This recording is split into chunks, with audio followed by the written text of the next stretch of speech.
Experience for me to move from the advocacy world into government.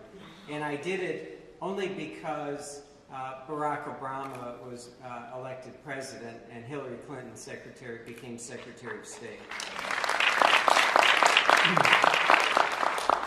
We have tried to, and are in some ways, trying to change the way the United States relates to the world and relates to the world in respect to human rights.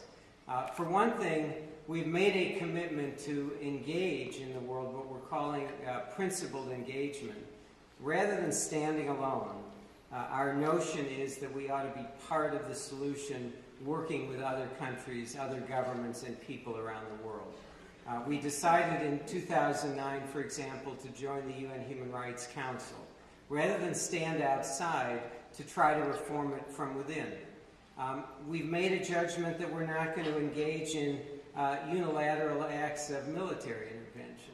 And thus the energy that this administration, Susan Rice and others, put in last week to getting global commitment through the UN Security Council to save lives of people in Libya. We believe very strongly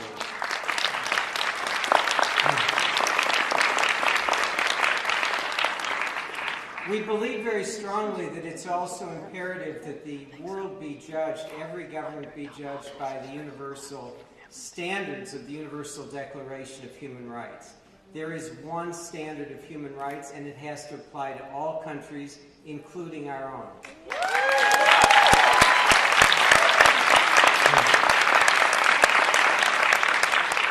And as Secretary Clinton has said to me over and over again, we need to lead by example.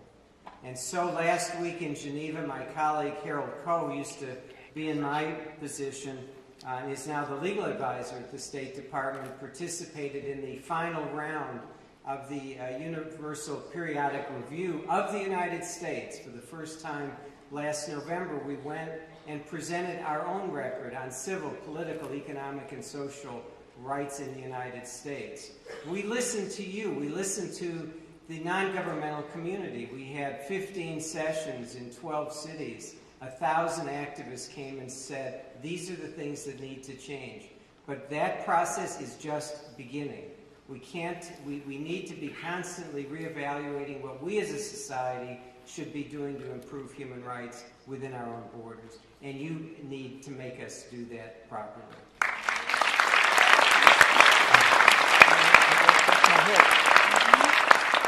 The third thing we believe very strongly is that change in the world comes from within societies. It's true in this country and it's true around the world.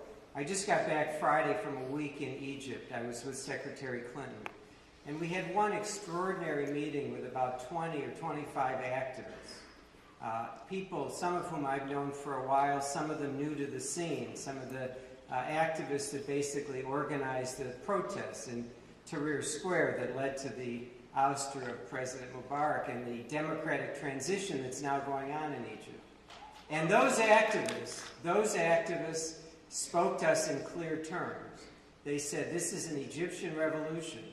We made it happen, but you, the United States and the international community, now need to reinforce our best instincts to make this real and sustained. That's our role as a government, and that's your role as activists in this new world in which we find ourselves.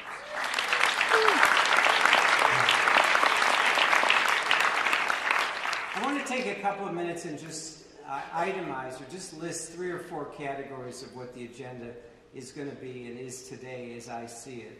We have a traditional agenda. Some of the places in the world like Burma or China or Russia or Belarus or Zimbabwe, where governments continue systematically to violate the core civil and political rights of their own people. It's essential that we not lose sight of that. It's essential that we not leave those people in isolation. It's essential that we raise our voices. And it's essential that we be pragmatic, smart, and aggressive in challenging those kinds of official abuses. Secondly, there's a category of cases that I think are increasingly behind some of the most troubling situations I'm dealing with in this world. And those are the kinds of racial, religious, ethnic, and other discriminations that fuel conflict in our world. In January, I was in Pakistan. I met the Minister of Minority Affairs there, a man named Shahbaz Bhatti, a Christian, the only Christian in the cabinet. He told me that his life was under threat. He came back to Washington a month ago, and I made a point of introducing him to Secretary Clinton. He again described his principled commitment to speaking out against discrimination in his own society. And then 2 weeks ago, he was murdered in front of his mother's home. We are now living in a world where the Shahbaz Bhattis of Pakistan are increasingly at risk and in isolation because they are challenging climates of intolerance in places like Pakistan. We live in a world where in the last several days, the Ugandan Parliament has announced that they're reintroducing a law attacking the LGBT community in Uganda. It's politically popular to do that, some have decided, and the government there is not responding as they should. We live in a world where, in places like Saudi Arabia, women are not allowed to drive, to participate politically, to engage as equal partners in their society's future. We need to be aware of this agenda, and we need to spend more time on agenda and energy focusing on it. And finally, if I can just pick up on Paul's point on economic and social rights. Next week, I'm giving a speech in Washington looking at Franklin Roosevelt's 4 freedoms.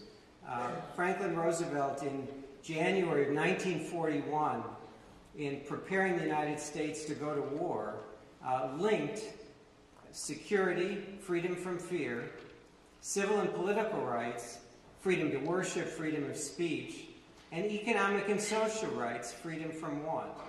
We need to reintroduce the notion, the Roosevelt notion, that these things are linked, and it's essential that we take on the human rights agenda in its entirety.